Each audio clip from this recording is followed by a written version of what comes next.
suis Amélie Chabrol, j'ai 31 ans et je travaille chez Gemio en tant que business développeur. En fait, le poste de business développeur consiste à gérer un peu tous les nouveaux projets qui peuvent apporter de la valeur à Gemio. Donc ça peut être des projets de partenariat avec des influenceurs ou avec des marques. Ça peut être aussi de développer du retail physique parce qu'on décide, comme on est une start-up, de se lancer un peu plus dans le retail. Donc par exemple, on a monté un pop-up à Beaugrenelle, donc il faut aussi monter ce projet-là. Ça peut être aussi de monter des opérations marketing un peu plus ponctuelles ou des opérations presse pour par exemple des lancements de collections ou ce genre de choses où du coup on va convier la presse et des influenceurs et donc voilà. Donc en fait c'est plein de nouveaux projets et donc je m'occupe de ça principalement.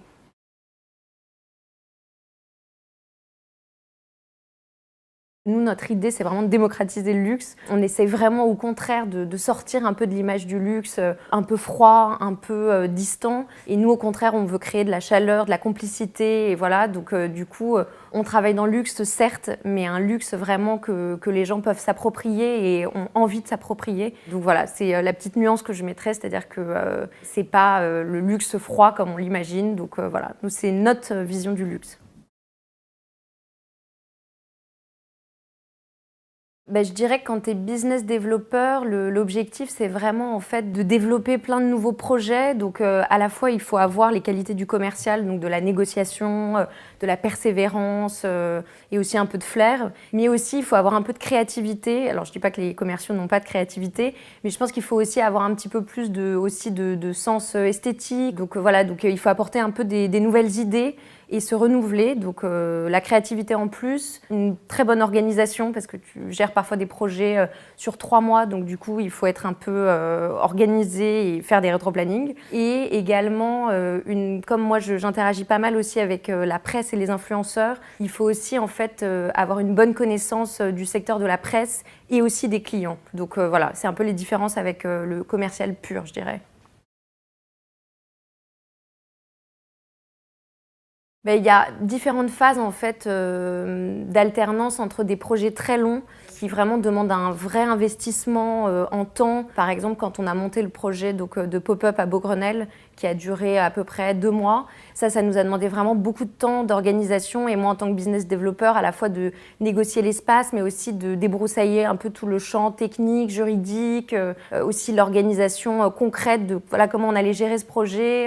Le staff, évidemment je n'étais pas toute seule, mais ça c'est un très gros projet, donc il y a un peu ces phases-là où vraiment c'est des longs projets et un peu des phases de respiration où il y a des opérations un peu plus ponctuelles, comme par exemple du coup quand on fait un lancement de collection, où là du coup il va falloir organiser à la fois le lancement, j'allais dire la soirée de lancement ou l'après-midi, et aussi gérer un petit peu quel journaliste on va inviter, qu'est-ce qu'on veut faire passer comme message. Donc ça c'est des opérations plus ponctuelles, donc c'est un peu des phases d'alternance entre ces longs moments de fond et puis de temps en temps des petites courses un peu plus rapides.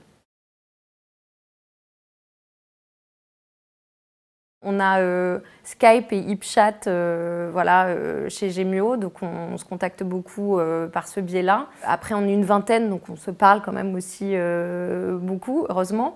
Et puis sinon, après, moi, je fais beaucoup de rétro-planning. J'ai vraiment appris à faire ça. C'est un peu ma vie. Enfin, vraiment, je fais du rétro-planning tout le temps parce que c'est vrai qu'il faut gérer un peu ces différentes phases de boulot.